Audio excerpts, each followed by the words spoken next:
Meskipun tak dinyatakan secara tegas, Rakernas kelima PDI Perjuangan memberikan sinyal kuat arah sikap PDIP condong di luar lingkaran pemerintah. Belum lagi Ketua Umum PDIP Megawati Soekarno Putri dan putrinya, Puan Maharani menyinggung soal intervensi kekuasaan dan penyelenggaraan pemilu terburuk. Lalu bagaimana membaca peta politik pasca Rakernas PDI Perjuangan? Serta apakah hubungan PDIP baik-baik saja? Lengkapnya dalam ulasan Istana bersama jurnalis Kompas TV Friska Clarissa.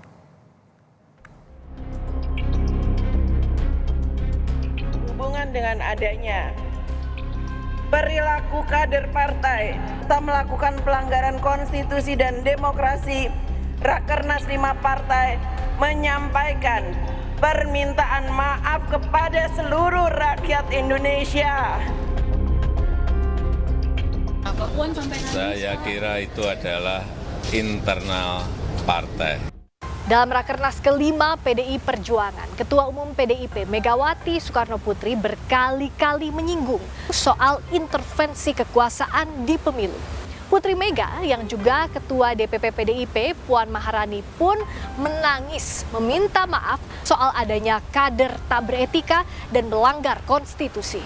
Hingga kini pun PDIP belum menentukan sikap politik di pemerintahan Prabowo. Meskipun narasi di Rakernas lalu condong ke arah oposisi. Lantas apakah hubungan antara Presiden Jokowi dan PDIP baik-baik saja? Dan bagaimana pula membaca sikap politik partai berlambang banteng itu?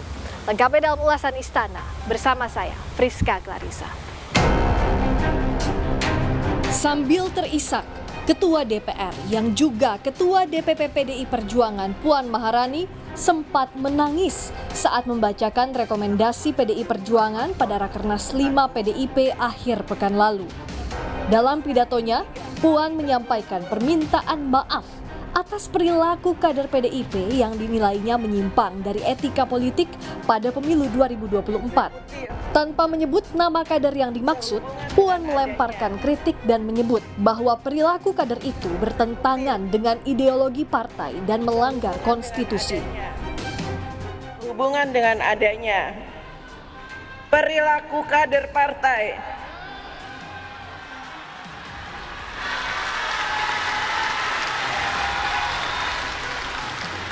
yang tidak menjunjung tinggi etika politik, tidak berdisiplin, dan melakukan hal-hal yang bertentangan dengan ideologi partai, serta melakukan pelanggaran konstitusi dan demokrasi, Rakernas 5 partai menyampaikan permintaan maaf kepada seluruh rakyat Indonesia. Ketua Umum PDI Perjuangan Megawati Soekarno Putri juga berkali-kali mengkritisi adanya intervensi kekuasaan dalam pemilu. Salah satunya saat Ketua Umum Megawati Soekarno Putri bertanya soal siapa yang bersalah membuat kondisi Mahkamah Konstitusi seperti saat ini. Para kader meneriakan nama Jokowi. Ring 1 istana itu saya tahu adalah tempat-tempat yang memang harus dijaga. Artinya supaya apa? Dia berwibawa, nggak gampang-gampang. Ini yang salah siapa? Ayo, ayo.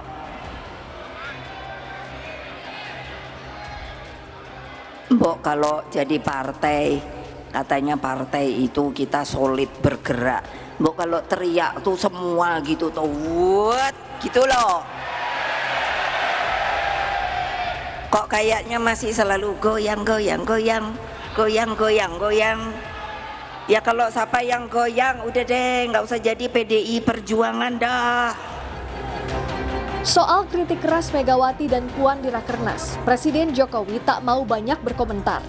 Jokowi bilang itu urusan internal PDI Perjuangan. Dalam rapat PDIP kemarin Pak, banyak mengkritik soal pemerintah itu bagaimana Pak? Puan sampaikan. Saya kira itu adalah internal partai, jadi internal PDI Perjuangan. Saya tidak akan mengomentari.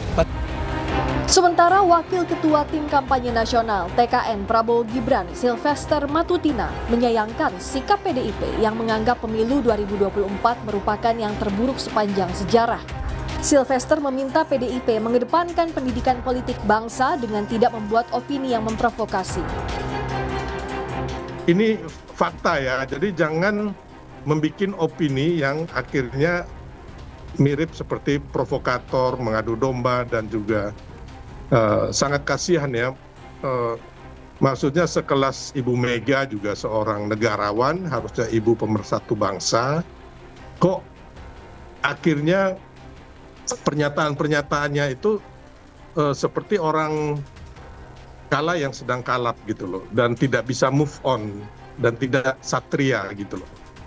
Ya, jadi kita melihat pernyataan ini seperti, ya kalau faktor usia sih memang mungkin Bu Mega lagi lucu-lucunya ya, kata kalau orang-orang di TikTok itu ya. Meskipun belum ditentukan secara gamblang soal sikap politik PDIP dalam Rakernas kelima, namun narasi yang disampaikan condong di luar lingkaran pemerintahan. Termasuk Ketua Umum PDI Perjuangan Megawati Soekarno Putri menyebut demokrasi memerlukan kontrol dan penyeimbang. Jika melihat hasil perolehan kursi di DPR RI 2024 hingga 2029, Koalisi Indonesia Maju berpeluang mendapatkan tambahan kursi dari PKB dan Nasdem. Jika ditotal, kemungkinan Koalisi Indonesia Maju yang terdiri dari Golkar, Gerindra, PAN, Demokrat, Nasdem, dan PKB akan mendapatkan 417 kursi atau 71%. Sementara yang berpeluang berada di barisan oposisi alias di luar pemerintahan antara lain PDIP dan PKS yang jumlah kursinya mencapai 163 atau 28% kursi di DPR. Selain masukan dari akar rumput, pengamat politik menilai arah PDIP cenderung ke oposisi turut dipengaruhi semakin merenggangnya hubungan Jokowi dan PDIP, terutama sejak putra Jokowi, Gibran Rakabuming Raka, maju bersama Prabowo di Pilpres lalu. Bicara soal tadi masukan dari akar rumput, tampaknya suasana kebatinan di Rakernas ini sudah mengarah ke sana di luar pemerintahan. Apakah jadi latar belakang utamanya bukan semata-mata karena PDIP bukan pemenang Pilpres meskipun pemenang Pileg, tapi karena ada hubungan yang semakin ketara renggangnya dengan Pak Presiden Jokowi.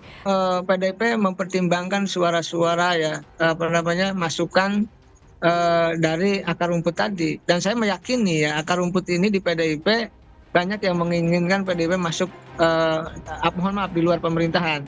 Berbeda dengan elit-elit yang sudah nyaman. Ya, elit yang sudah nyaman di PDIP tentu ingin masuk pemerintahan. Agar apa?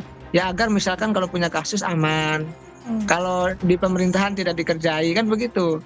Nah yang kedua, pertimbangannya saya melihat ya bahwa bisa jadi bahwa PDIP hari ini tidak nyaman dengan Pak Jokowi, dan kita tahu sama-sama tahu juga dan sama-sama paham bahwa Pak Jokowi ya kita menitipkan Gibran sebagai ketika itu cawapres dan sekarang sudah terpilih sebagai wakil presiden yang akan dilantik bersama Pak Prabowo. Jadi kalau posisinya mendukung Prabowo Gibran itu tidak mungkin gitu loh. Maka pilihan menjadi oposisi akan lebih besar. Peran di dalam maupun di luar pemerintahan jadi opsi untuk menjaga sehatnya demokrasi. Yang jelas, oposisi tak boleh sekadar kritik tanpa isi, harus objektif dan jadi saluran suara masyarakat. Begitupun yang berada di dalam pemerintahan tak boleh menganggap semua kritik sebagai ancaman dan gangguan. Friska Clarissa, Ganiar Febrian, Kompas TV, Jakarta.